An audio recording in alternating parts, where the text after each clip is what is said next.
Goeienaand en welkom by die Afrikaanse nuus op Pretoria FM. In hierdie bulletin, president Cyril Ramaphosa pos die adjunkminister van Handel, Nywerheid en Mededinging en die speaker in die Tshwane Metro oorleef die mosie van wantroue wat teen hom gebring is. Welkom by die bulletin, ek is Esmerie Eysel.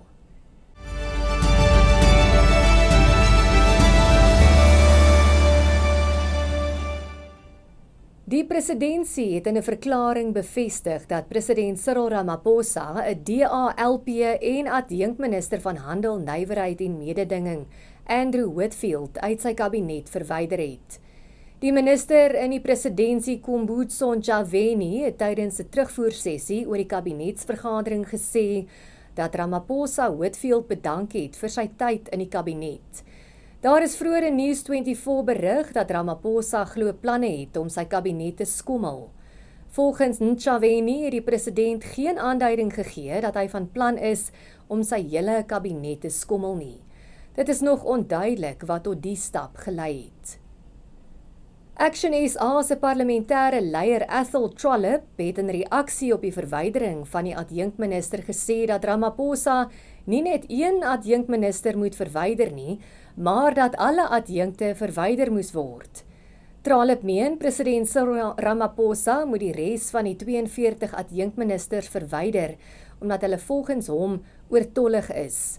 Hy meen nuwe maatreëls moet ook dringend ingestel word oor hoe om seker te maak dat ministers verantwoordbaar gehou word indien hulle nie presteer nie.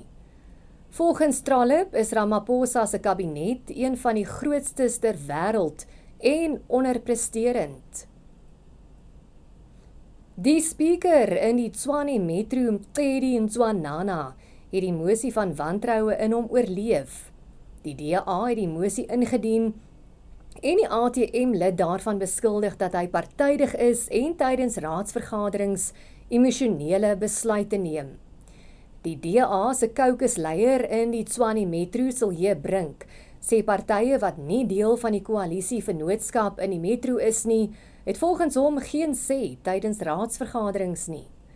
82 raadslede het ten gunste van die mosie gestem, 114 het daar teen gestem en 1 raadslid het buite stemming gebly. Die Arbeidersparty van Suid-Afrika het 'n dringende hofaansoek in die Hooggeregshof gebring teen president Cyril Ramaphosa se nasionale dialoog.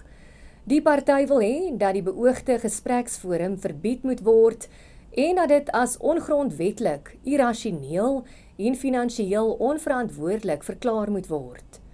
Volgens die party is dit ook teenstrydig met die land se demokratiese prosesse.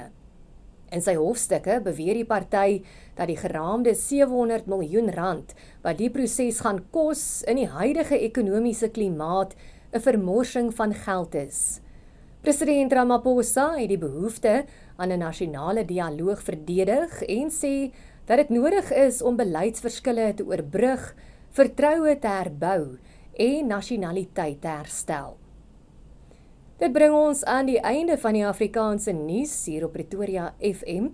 Jy moet 'n mooi aand verder hê. Tot môre aand.